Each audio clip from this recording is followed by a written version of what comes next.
जून का महीना था। चिलचिलाती धूप में रामलाल अपने मन में बड़बड़ाता हुआ जा रहा था।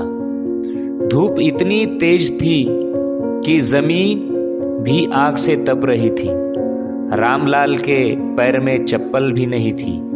वो नंगे पैर लंबे लंबे पगों से आगे बढ़ता जा रहा था। उसको अपनी नहीं बल्कि अपने खेतों की बहुत ज़्यादा फिक्र थी। जंगली भुंडों के झुंड खेतों में आते थे और कुछ ही मिनटों में खेत को नहस तहस कर देते थे।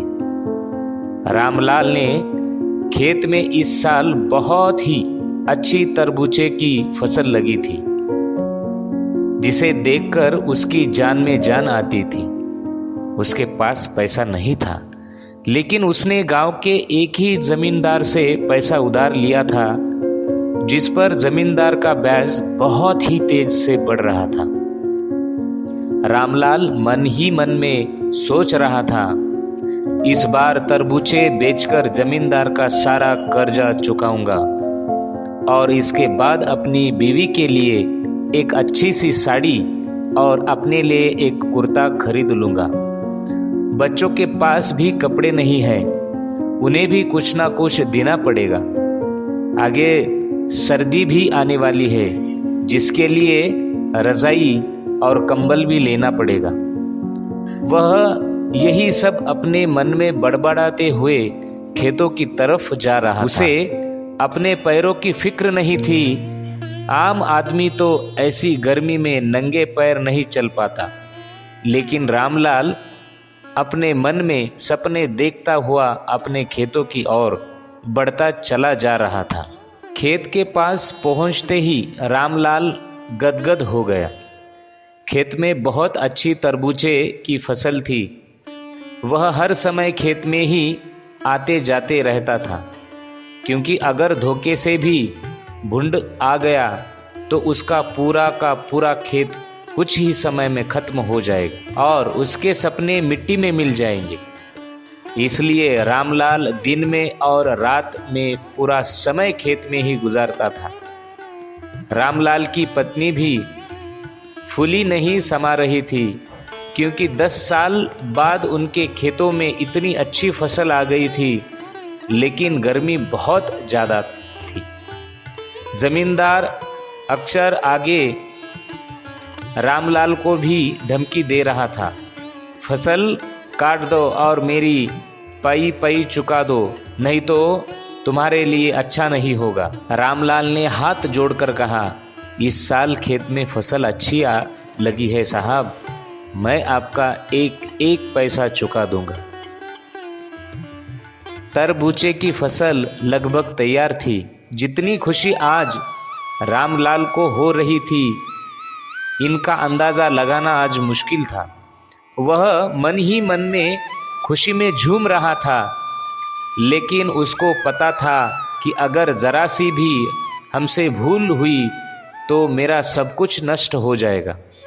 रात में भी वह ज़रा सी आहट से भी उठ के बैठ जाता, अपने खेत में इधर उधर देखता और आकर फिर से सो जाता।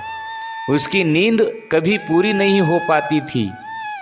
उसके सपने में भी खेतों की याद बनी रहती थी। 3 दिन बाद अब तरबूजे की फसल को कटाई करने शहर भेजने वाला था।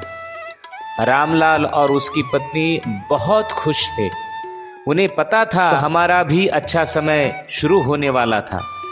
हम सब भी अच्छे कपड़े पहनेंगे, हमारे पास भी रजाई और गुदगुदे गदे होंगे, ताकि सर्दी में पूरी रात ठिठुर ठिठुर कर ना गुजारने पड़े। रामलाल और उसकी पत्नी ने हजारों सपने अपने मन में संजो के बैठे थे, क्योंकि फसल इतनी जो अच्छी थी। रामलाल की फसल देखकर पड़ोसियों को भी जलन हो रही थी। रामलाल ने अपने पूरे खून पसीना लगाकर फसल तैयार की थी। 4 बीघे की फसल गांव में किसी ने पहली बार की थी और इतनी अच्छी फसल शायद आसपास के गांव में कई साल बाद रामलाल ने की थी। खेत में तरबूजे चमक रहे थे। इस साल तरबूजे की कीमत भी बहुत अच्छी थी, इसलिए रामलाल सोच रहा था उसका सारा कर्ज चुकता हो जाएगा और बहुत सारे पैसे भी बच जाएंगे। अगले दिन रामलाल सुबह जगा और हालांकि रात वह सो नहीं पाया था। रात भर जानवरों को भगाता रहा, मगर सुबह जब उसने अपनी फसल को देखा तो एकदम से उसकी खुशी से उसका चेहरा एकदम लाल हो गया। उसकी पत्नी खाने का लेके खेत में आई और रामलाल को खाना खिलाया और उसके बाद रामलाल आराम करने लगा। रामलाल की पत्नी खाना देकर चली गई। रामलाल खेत में एक छोटी सी लकड़ी की झोपड़ी बनाकर रहता था। उस झोपड़ी में आराम करने लगा। दोपहर के 12 बजे थे। रामलाल भी उठ कर इधर उधर देख रहा था, क्योंकि दोपहर में जंगली भुंडों का खतरा ज़्यादा बना रहता था। चारों तरफ धूप के कारण सन सन की आवाज़ आ रही थी। चारों ओर सन्नाटा छा गया था। रामलाल के खेत से गांव की दूरी लगभग 1 किलोमीटर की थी। रामलाल ने इधर उधर देखा, कोई जानवर दूर दूर तक नहीं था। ये सोचकर वो आराम करने लगा। इतने में ही उसे कब नींद आ गई उसे पता ही नहीं चला। रामलाल को नींद आते ही एक भुंड का बड़ा झुंड आ गया और उसके खेत में टूट पड़ा। रामलाल इतना थका हुआ था कि वह बहुत ही गहरी नींद में सो गया। उसे कुछ पता ही नहीं चला और भुंड ने उसके खेत को कुछ ही मिनटों में पूरी तरह से तहस नहस कर दिया। सारे तरबूजे और पौधे पूरी तरह से नष्ट हो गए। रामलाल नींद में सपने देख रहा था। भुंडों ने पूरे का पूरा खेत साफ कर दिया था। दोपहर के 3 बजे के आसपास जब रामलाल की पत्नी खेत में आई, तब खेत में उस समय सिर्फ 2 ही भुंड घूम रहे थे। बाकी खेत पूरी तरह से साफ हो गया था। उसमें एक भी तरबूजा नहीं बचा था। रामलाल की पत्नी दौड़ती हुई जहां रामलाल सो गया था, उसने रामलाल को जगाया और जब रामलाल उठकर अपने खेत की तरफ देख रहा था तो उसका पूरा रंग ही उड़ गया। वह वहीं पर अपना माथा पटकने लगा। उसके सारे सपने बस थोड़ी ही देर में चकनाचूर हो गए। अब वह सोच रहा था, जमींदार का कर्जा कैसे चुकाऊंगा।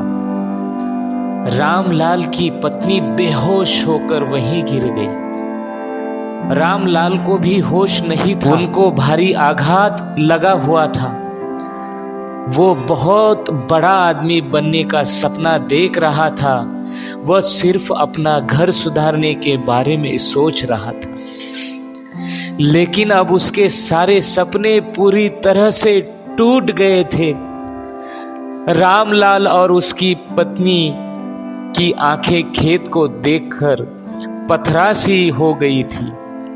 खेत में चर रहे थे 2 भुंड भी अब जा रहे थे। शायद उनका भी पेट भर गया था। खेत में ऐसा कुछ भी नहीं बचा था कि उसे जानवर भी खा सके। रामलाल ने आसमान की तरफ देखा और फिर वहीं गिरकर बेहोश हो गया।